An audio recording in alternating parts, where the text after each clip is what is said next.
अस्सलाम वालेकुम। ओबी सिस्टम का अगर हम बेसिक रूट्स को देखें ना तो उसके अंदर एक कॉन्सेप्ट आता है, इसे कहते हैं प्रोग्राम लर्निंग आउटकम्स। इनको हम पीएलओज भी कहते हैं। पीएलओज का काम यह है कि आपने जो भी डिग्री करवानी है और उस डिग्री के अंदर एक्चुअली जो चीज़ें आपने बच्चों को सिखानी है वो क्या क्या होंगी। ये बड़ी इंटरेस्टिंग चीज़ें हैं। अगर आप इनको समझें तो इसके अंदर काफ़ी ज़्यादा चीज़ें समा सकती हैं, और दूसरी चीज़ ये है कि इसमें बच्चों की काफ़ी ज़्यादा लर्निंग हो सकती है। अगर हम इन पॉइंट्स को देखें तो इसका पहला पॉइंट है इंजीनियरिंग नॉलेज। इंजीनियरिंग नॉलेज क्या है कि ज़्यादातर पीएलओज इंजीनियरिंग डिग्री के लिए यूज़ होते हैं। तो सबसे पहला कॉन्सेप्ट क्या है, आपने बच्चों को नॉलेज देना है, जो बेसिक नॉलेज है वो आपको देना है। फिर दूसरा कॉन्सेप्ट है प्रॉब्लम एनालिसिस, यानी कि जब आपका नॉलेज आ गया तो आप किसी भी प्रॉब्लम को एनालाइज कर सकते हो। फिर तीसरा आ गया, आप आपका नॉलेज भी आ गया, एनालिसिस भी कर सकते हो। अब क्या है, design and development of solution, कि कोई भी प्रॉब्लम आपके पास आ गई, एनालाइज करने के बाद आपने उसको डिजाइन करना है और डेवलप करना है। अच्छा, चौथा कॉन्सेप्ट आ गया इन्वेस्टिगेशन। इन्वेस्टिगेशन ये है कि आपने कोई डिजाइन आपने किया, उस डिजाइन के अंदर प्रॉब्लम आ गई या उस डिजाइन को आपने इंप्रूव करना है तो उस पर इन्वेस्टिगेट करना है। और पांचवा क्या है, modern tool usage. Modern tool usage क्या है कि जब आप इंजीनियरिंग की डिग्री ले रहे हो तो उसके अंदर बेतहाशा टूल्स ऐसे हैं जो आपको मिल जाते हैं और जो फिजिकली तौर पे यूज होने चाहिए और बच्चों को सिखाए भी जाते हैं। जिस तरह इलेक्ट्रिकल इंजीनियरिंग में मैटलैब सिखाई जाती है, मैकेनिकल इंजीनियरिंग में कॉमसोल एक सॉफ्टवेयर है वो सिखाया जाता है। इसी तरह हर डिग्री के अंदर डिफरेंट किस्म के टूल्स, प्रोग्रामिंग टूल्स आ जाते हैं, हार्डवेयर मशीन्स आ जाती हैं, फिर उसके बाद इक्विपमेंट मुख्तलिफ किस्म के आ जाते हैं, तो वो सारे टूल्स खाए जाते हैं। अच्छा, आप देखें तो ये 5 पीएलओज ऐसे हैं जो प्योर इंजीनियरिंग से रेलेवेंट है, यानी कि नॉलेज, एनालिसिस, डिजाइन, इन्वेस्टिगेशन और मॉडर्न टूल यूसेज। इन 5 के अलावा टोटल पीएलओज 12 हैं। अब बाकी जो 7 पीएलओज हैं जिसमें इंजीनियर एंड सोसाइटी, यानी कि इंजीनियर सोसाइटी में जाएगा तो किस तरीके से उसे बिहेव करना चाहिए, उसके एथिक्स, मॉरल वैल्यूज, किस तरह सिस्टम चलाना चाहिए, वो सारी चीजें इंजीनियर एंड सोसाइटी। सातवां एनवायरनमेंट एंड सस्टेनेबिलिटी। आठवां एथिक्स। अब एनवायरनमेंट एंड सस्टेनेबिलिटी बहुत अच्छी बात है कि भाई हमारे एनवायरनमेंट में जो इंजीनियर सोल्यूशन प्रोवाइड करेगा, क्या एनवायरनमेंट के हिसाब से वो सस्टेनेबल भी है कि नहीं है। फिर क्या है, एथिक्स। एथिक्स एक इंपॉर्टेंट चीज आती है कि भाई इंजीनियर के पास इतनी एथिक्स होने चाहिए या मॉरल वैल्यूज होनी चाहिए कि जिसकी बेस पे वो इलीगल एक्टिविटी और ऐसी डिस्ट्रक्टिव एक्टिविटी ना करे, क्योंकि उनके पास इतना नॉलेज अवेलेबल होता है कि they can use that particular knowledge to make something worst और समथिंग गुड। तो वो डिपेंडेंट है कि भाई एथिक्स बच्चे के डेवलप किए जाए। फिर individual and team work. Majority cases में आप जब भी प्रोजेक्ट करते हो तो that does not single person project, it would require team. तो जाहिर बात है कि अगर टीम प्लेयर नहीं है इंजीनियर तो that would be difficult for him. 10वां क्या है, कम्युनिकेशन। कम्युनिकेशन एक ऐसी चीज है जो इम्पोर्टेंट है, कॉन्फिडेंस जो है वो कम्युनिकेशन के साथ ही आता है। तो कम्युनिकेशन पे भी बच्चों को सिखाना जरूरी है। फिर प्रोजेक्ट मैनेजमेंट और फाइनली लाइफ लॉन्ग लर्निंग। अगर आप देखो तो ये 12 पीएलओज हैं, और ये 12 के 12 पीएलओज बच्चे को ड्यूरिंग हिज और हर डिग्री जो एक किसी भी इंजीनियरिंग इंस्टीट्यूट है उसके लिए जरूरी है कि इसको सिखाया जाए। अच्छा, पीएलओज की डिटेल ये है कि पीएलओ 1 जो है, जो engineering knowledge, problem analysis, design and development of solutions, investigation और मॉडर्न टूल यूसेज। इसके अंदर देखें कि इंजीनियरिंग नॉलेज के अंदर है कि ability to apply knowledge of mathematics and science, engineering fundamental and an engineering specialisation to solution of complex engineering problem. जबकि एनालिसिस में हम चले जाते हैं तो ability to identify, formulate, research literature and analyse complex engineering problem. जब हम design में चले जाते हैं, ability to design solution for complex engineering problem and design system component और process that meet specified need. आगे पीएलओ 4 पे चले जाते हैं, ability to investigate complex engineering problem in a methodological way including literature, survey, design and conduct of an experiment, analyze and interpretation of experimental data.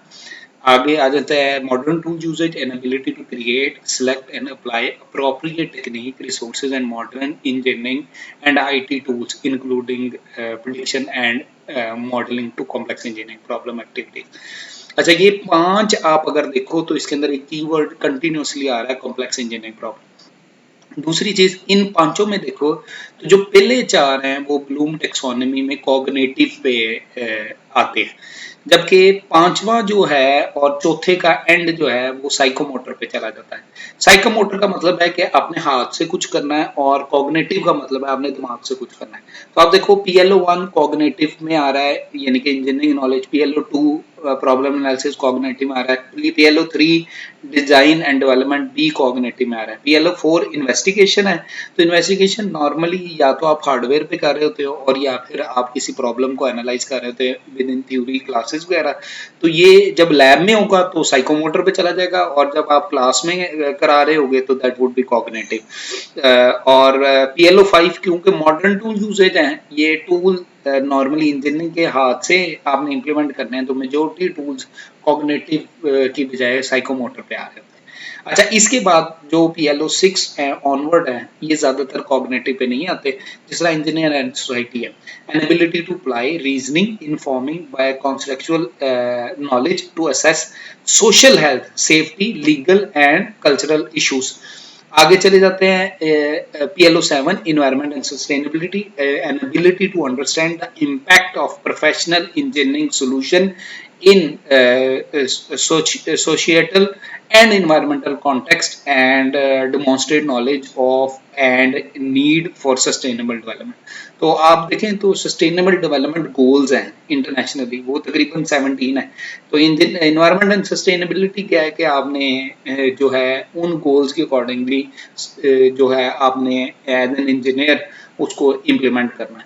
फिर आ जाता है ethics, apply ethical principles and commit to professional ethics and responsibility and norms of engineering practice. और फिर individual and team work, an ability to work effectively as an individual और as a team on multi faceted and multidisciplinary setting। Their communication, an ability to communicate effectively orally as well as in writing on complex engineering activities with engineering community and with the society। अच्छा, फिर 11 आ जाता है project management, that with an ability to demonstrate management skills and apply engineering principle to one's own work as a member and as a leader in the team। आगे life long learning, an ability to recognise importance of pursuing life long learning in broader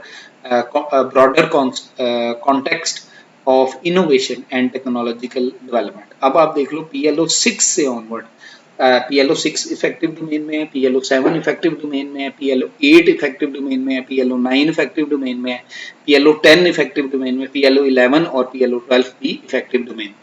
अगर हम categorically देखें तो Bloom taxonomy में number 1 cognitive, number 2 psychomotor, number 3 effective domain है। तो majority जो PLOs हैं that would be from PLO6 to PLO12। ये जो 7 PLOs हैं ये इफेक्टिव डोमेन में, इफेक्टिव डोमेन है कि आपने अपने फिजिकल और अपने हार्ट के थ्रू इसको ऑब्जर्व करना है और उसको एनालाइज करते हुए डिसीजन लेना है, यानी कि ना तो इसमें ब्रेन इस्तेमाल हो रहा है और ना ही इसमें साइकोमोटर है। ये इफेक्टिव डोमेन एक टोटल डिफरेंट डोमेन है compare to cognitive and psychomotor. हम कॉग्निटिव में कहते हैं कि थ्रू ब्रेन आपने डिसीजंस लेने हैं, यानी कि एक किसी लॉजिकल रीजन की बेस पे डिसीजन लेना है, और साइकोमोटर क्या है कि आपने फिजिकल मूवमेंट के थ्रू, हाथ के थ्रू या काम करते हुए डिसीजंस लेने।